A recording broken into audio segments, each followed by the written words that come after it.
It's okay. The results came back and said that she was positive for CMV, and I have no idea what that is.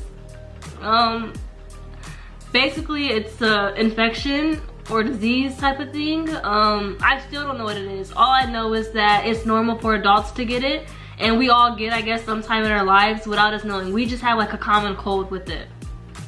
So basically what happens was I must have got sick during my pregnancy.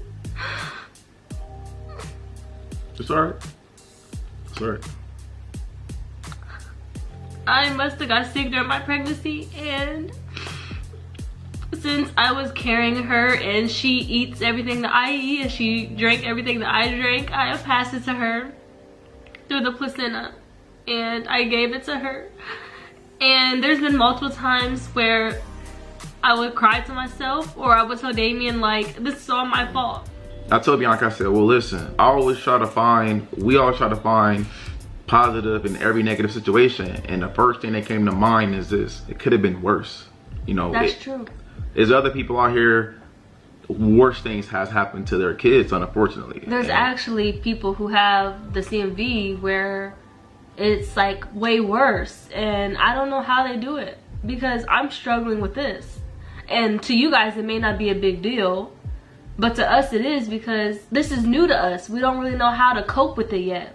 We've only known for, you know, 2 months, and within those 2 months we've gotten so much information that it's kind of like, how do you take it all in, you know? And then COVID don't make it no better, because they won't allow me to go to no appointments. Exactly. So I have to come home and tell him everything, and the stuff that I'm probably forgetting to tell him because I've learned so much. And he's like, well, what about this? I'm like, well, I don't know, because I didn't ask that question. When I first found out the news, I was at the doctor's and I went in the car, and the first thing I did was cry.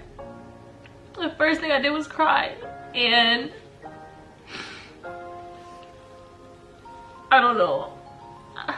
I called my mom, and I just cried, and I cried, and I said, how are we gonna tell people this? And I'm just like, how are we gonna tell people this? How are people going to understand? Like, I don't want people to judge her. I don't want her to get any type of hate. I don't want people to look at her any differently.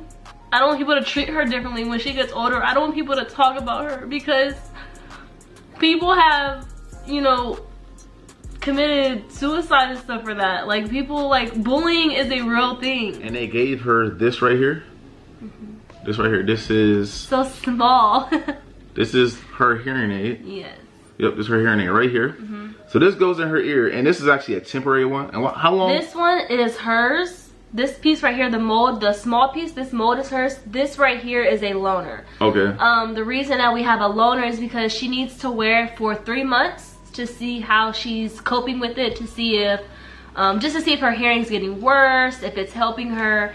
And we actually have another audiologist appointment next month, where she will have another hearing test done. And if her hearing is getting worse, then we're actually going to look into a cochlear implant.